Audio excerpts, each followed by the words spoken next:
Como fazer stencil e o que fazer com raio-x velho ou o que fazer com radiografias velhas é o vídeo 2 em 1 de hoje. Olá, chamo-me Carla Souza e sou a cara e a voz por trás da Reinvented Heart. Se queremos um planeta mais limpo e com menos lixo acumulado, temos de usar cada vez mais materiais que temos ao nosso dispor no dia-a-dia para evitar gastar matérias-primas. Por isso, hoje vamos ver como fazer stencil na Cricut, mas poderia ser como fazer stencil na Silhouette, pois são ambas máquinas de corte com algumas diferenças, mas o princípio básico é o mesmo. Apesar de aprendermos como fazer stencil com a ajuda de uma máquina de corte, vou também dar-vos dicas de como fazer os stencils de forma manual. Quem me acompanha por estes lados sabe que ando em arrumações há algum tempinho. Assim, tudo aquilo que é possível doar é doado e o que é possível aproveitar é aproveitado. Vamos ver então o que fazer com radiografias, porque já tenho para aqui umas quantas. Comecei por criar os diferentes projetos no Design Space, que é o programa da minha máquina de corte. Podemos começar por criar o nosso próprio desenho simples. Como podem ver, desenhei uma mandala composta apenas de gotas, círculos e corações. Para fazer um stencil manualmente, podem fazer um desenho numa folha de papel e depois colocar por baixo da radiografia, copiar o desenho e cortar com um X-ato, apenas as áreas que ficarão abertas para passar a tinta. Sem dúvida que precisamos de uma parte da radiografia que esteja mais clara para que possamos ver através do raio-x. Podemos usar também tudo o que seja plástico mais rígido, como por exemplo as capas de certas embalagens. Muitas vezes os brinquedos têm essa proteção frontal. Às vezes apanho por aqui as embalagens da cola quente. A grande vantagem é que as radiografias são maleáveis, o que por vezes não acontece com esses plásticos. Na máquina de corte, as radiografias são um material excelente para cortar. Se quiserem um vídeo com a técnica manual, por favor deixem tudo nos comentários. Sem dúvida que a máquina de corte faz uma grande diferença naquilo que é cortar peças muito pequenas ou desenhos mais intrincados. A grande dificuldade de fazer o stencil centra-se em deixar os espaços abertos para passar a tinta e por isso nem todos os desenhos servem, porque certas partes podem fazer com que o desenho ou partes do desenho saiam completamente. Como podem ver por este desenho do stencil das bolinhas, o quadrado à volta assinalado com a seta laranja não adianta de nada, porque o stencil será cortado na parte branca, assinalada pela seta vermelha. E por isso, como é uma peça inteira, ficará separada do quadrado. Um bom exemplo de desenho para stencil é a imitação de tijolos ou parede. Esta mandala mais complexa foi cortada num plástico mais rijo e foi mais difícil de cortar. Este potencial stencil com espirais finas não cheguei a fazer, pois tem partes muito delgadas que após o corte deixam passar a tinta toda. Esta borboleta é um bom exemplo de stencil, também cortada em radiografia. Como podem ver, todos os recortes fazem a composição da borboleta, mas não há um contorno exterior. Assim, contrariamente ao quadrado das bolinhas, este desenho funciona como stencil.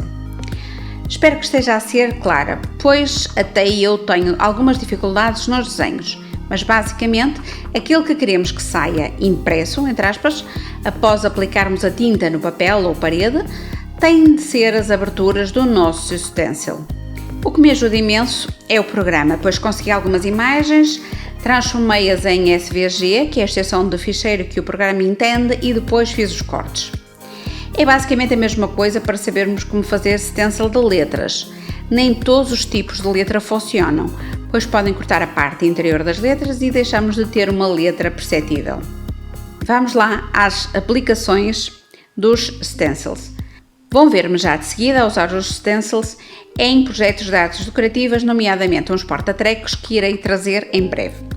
Mas podemos usar stencil na parede, em todo o tipo de papéis ou até mesmo saber como fazer stencil para bolo, que acredito que seja similar a todos estes. Espero não estar a dizer nenhuma barbaridade, pois nunca usei em bolos. Os stencils para artes decorativas ou artesanato são muito usados para criar relevos com tintas especiais de relevo ou tintas de efeitos, como vão ver. Já me estão a ver a retirar o stencil das bolinhas do tapete de corte. Viram como ficou o quadrado solto da nossa peça? Depois estou a retirar todos os cortes que funcionam como aberturas. Como tudo isto são peças muito pequenas, não deitei fora, vou aproveitar para outros projetos. Vejam só que bem que ficou o stencil imitado tijolo e a minha mandala. Este stencil cheio de risquinhos é que foi cá uma trabalheira para retirar todas as pecinhas. Mas, mais uma vez, vou aproveitar todos os pedacinhos para funcionar de relevo em próximos projetos. Mas tenho que vos dizer, o efeito deste stencil é fabuloso. Vamos lá, tudo para dentro de um recipiente para ser utilizado mais tarde e ficar tudo limpinho. Aqui foi preciso usar a espátula da Cricut, senão nunca mais acabava de retirar tanto pedacinho pequenininho. Com a ajuda de papel de transferência, retirei os pedaços do stencil de imitação de parede do tapete da Cricut, para não perder o padrão. Não usei todos os pedaços, mas isso também é uma opção que fica muito gira. Colocar só parte, como muitas vezes fazemos com os carimbos, só carimbamos pela metade. Coloquei cola nos pedacinhos e depois colei em cima do meu porta-trecos ou dos pés-a-bolsos. Daquilo que investiguei, em Portugal, de vez em quando há campanhas de recolha de radiografias. No entanto, não me parece que haja grandes formas de se proceder à sua reciclagem. Já no Brasil, descobri um vídeo do canal Mercado da Reciclagem que explica que quem mora no Brasil pode ganhar dinheiro com este material e o que fazer com radiografias antigas. Primeiro precisamos saber que as radiografias são feitas de acetato, um plástico maleável, e depois aquilo que dá coloração à radiografia é a prata. Desta forma não aconselho a lavagem das radiografias porque a prata é um metal pesado e vai poluir as águas. Eu vi um vídeo em que uma pessoa, para obter o plástico transparente, lavava o raio-x com lexívia, ou água sanitária, como dizem no Brasil. Mas esse é um erro muito grande, pois para além de estarmos a gastar água, estamos a poluir com mais agentes, ou seja, a prata. Por isso é tão importante aproveitar também todos os bocadinhos da radiografia. E não vamos ser contaminados com radiação, pois a exposição só acontece a quando da realização do exame. A radiografia em si não traz consigo nenhuma forma de contaminação, mas isso é explicado na perfeição pelo Ricardo Carona, do Mercado da Reciclagem. O link para o vídeo está na descrição. Já viram como é tão importante saber como aproveitar radiografias?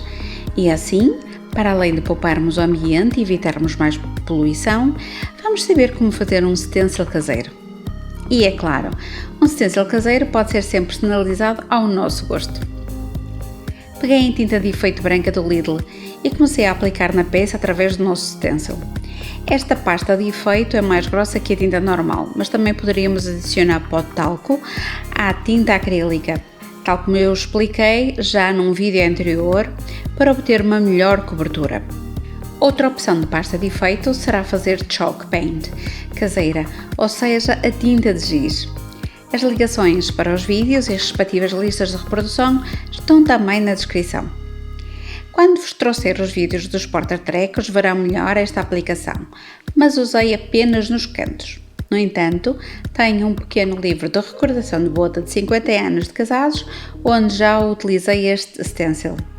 Vamos lá ver quando é que eu consigo editar mais esse vídeo. Por falar em tinta de gesso, podem ver essa mesma receita caseira aqui em ação para cobrir os aproveitamentos do corte do stencil. Esta tinta é excelente para tapar os mais diferentes materiais que só a tinta acrílica não cobre. O que acharam deste vídeo de fazer stencil caseiro? Eu tive de fazer uns quantos stencils porque tive uns quantos porta-trecos para fazer e não poderia usar sempre o mesmo stencil. Aliás, não sou muito de repetir ideias muitas vezes. Por isso fiz uns quantos na máquina de corte de uma vez só. Por isso já sabem, se quiserem saber como fazer um stencil de letras ou stencil de forma manual, podem pedir à vontade e mal possa, trago-vos esse vídeo. Espero que tenham gostado. Grata de coração pela visita através deste vídeo. E já sabem, vemo-nos já de seguida no próximo vídeo. Beijinhos!